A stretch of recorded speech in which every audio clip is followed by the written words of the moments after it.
Okay, we got the right camera now. Welcome to 10 Things, our weekly top 10 list. And this week, I decided, we all have done the favorite heroes, favorite villains, favorite storylines, whatever.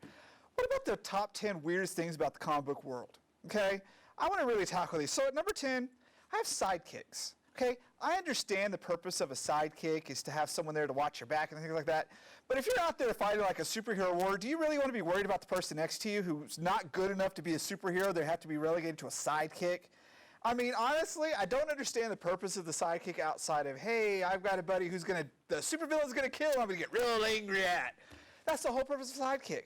Why on earth would anybody want to be a sidekick? No, if I'm going to go be a superhero, I'm going to be a superhero. I'm not going to be some intern for Superman or the Green Arrow or, heaven forbid, Batman. I mean, they all die going next to Batman. Sidekicks, I just don't get them. They make no sense in superhero logic. Going into number 9, religion. How does religion work in a superhero-populated world?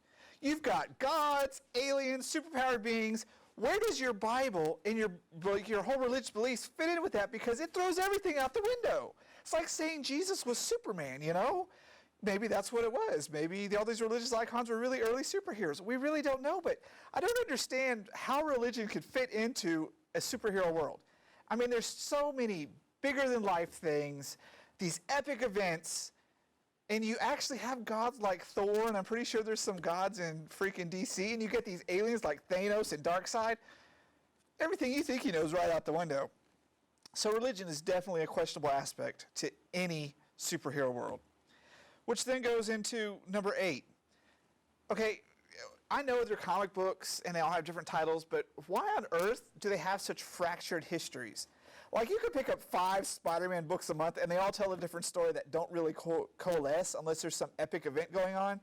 Why do they feel the need to tell so many stories? If I were a superhero, I'd have some serious identity crisis going on because I've got 500 different things happening, and I don't know which ones are which. I mean, how do I know if I'm supposed to be fighting the right guy or doing the right thing today? I don't understand the fractured storylines. They just don't make sense. There should be one line that just you stick with. One story arc that goes on, and they can tie in with the other titles of other heroes, but do we really need 4 different Superman books or 5 different X-Men books or 18 Avengers books? They make no sense. So number 7, the insurance policies that these cities must have. Do you know how much destruction happens in a superhero battle? I mean, buildings can be leveled. Cars can be exploded. Roads are destroyed. Who fixes that? And they have to fix it on a daily basis. So how do they really fix anything? Why is the world not a complete wasteland with all of these superhero battles happening? I mean, we're going to get to the cities later on. But, how do you fix it? It takes time to fix things. They don't have like a magic wand that you just wave like in Harry Potter and fix something. It's not going to happen. Yet everything's always pristine and clean. The next week for the next adventure. I don't quite understand the insurance policies people must have.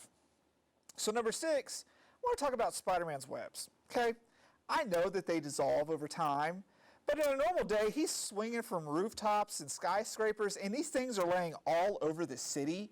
What happens when a car gets stuck in one that's laying across a road? Or someone's walking by and they get hit in the face with it, and all of a sudden they suffocate? They're swinging.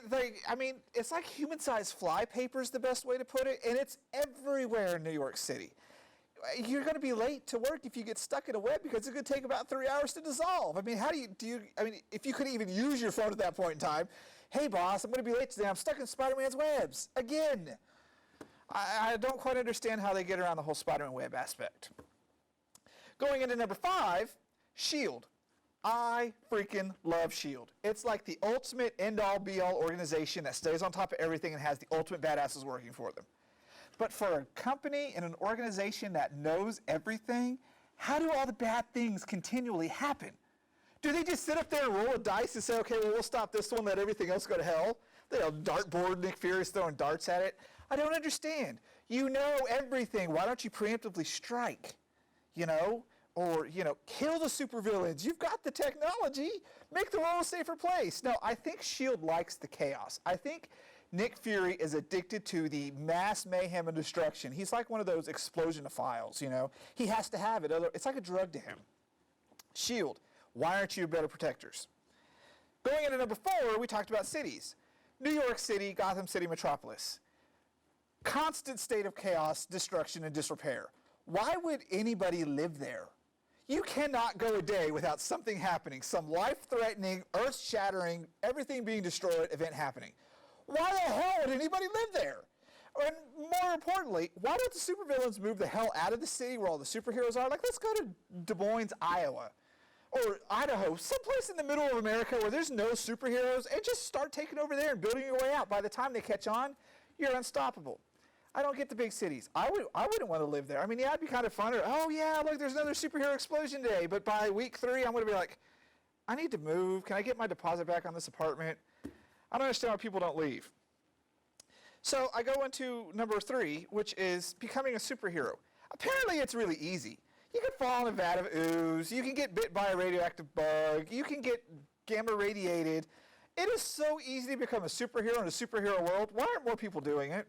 I mean, it looks like a lot of fun. I mean, if you're going to live in New York, you might as well be part of the mayhem. So I'm going to go find some toxic waste and jump in it and hope for the best, you know? Ben Grimm, the Thing, got it on a, you know, really bad aspect of his. He turned to a rock. But, you know, what if you get, like, the superhero gold and turn into, like, a Superman because you got bit by a rat? You know, I would definitely be seeking out how to become a superhero in any superhero world because it's so easy. Why not? So we're going to go into number 2, Superman. What the hell is wrong with this man? Okay, 1, how does he get a haircut? He's indestructible. No scissors can cut him, so how does he get that perfectly shaped hair every time? And don't tell me it doesn't grow because we know it does. He has gray hair in Earth X, and he does have different hairstyles. Who cuts his hair? And what is wrong with this man who can fix everything in the blink of an eye, yet lets Batman suffer in Gotham City? You know Batman can just go, hey, Superman, come help. Blink your eye, Superman's there. 5 seconds later, situation resolved, he's gone. Superman is like the world's biggest douchebag of superheroes because you know he is sitting above Gotham with popcorn just eating, yeah, Batman, you're going to get it this time. Oh, here comes the Joker. I can help you. But no, I don't think so. He is too good for his own good. Yeah, he's an icon. And yeah, he's a newspaper reporter like anybody who reads a newspaper. But apparently he quit in the new launch of whatever the DC 52 is. Yeah, Superman, world's biggest douchebag superhero. He could fix all the world's problems and we'd be happier, but no, I think he's like Nick Fury. He likes the chaos. Which then leads me to my number 1 superhero oddity. Wolverine. Why hasn't they figured out how to kill that mother something? It can't possibly be that hard, okay? Now, I know he regenerates, but if you were to have Magneto hold him up, burn all the skin off of him to ash, the only things that are left are the stuff encased in the adamantium bones. He can't regenerate from that because he's encased in adamantium. Why haven't they figured out how to do that?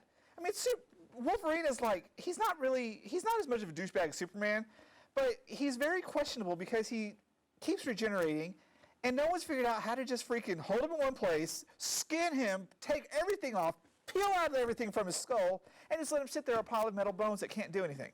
I mean, how threatening is that? I mean, for one, we'd be doing the world a service because, let's face it, Wolverine's probably slept around a lot. And you know his stuff probably doesn't die, so these women are getting constantly pregnant after one night with Wolverine. Do we really need a bunch of Wolverine babies running around? No, I don't think so. So that is my 10 things superhero oddities. I hope you enjoyed it, and I like thinking about it because there's a lot to think about when you think about a superhero world.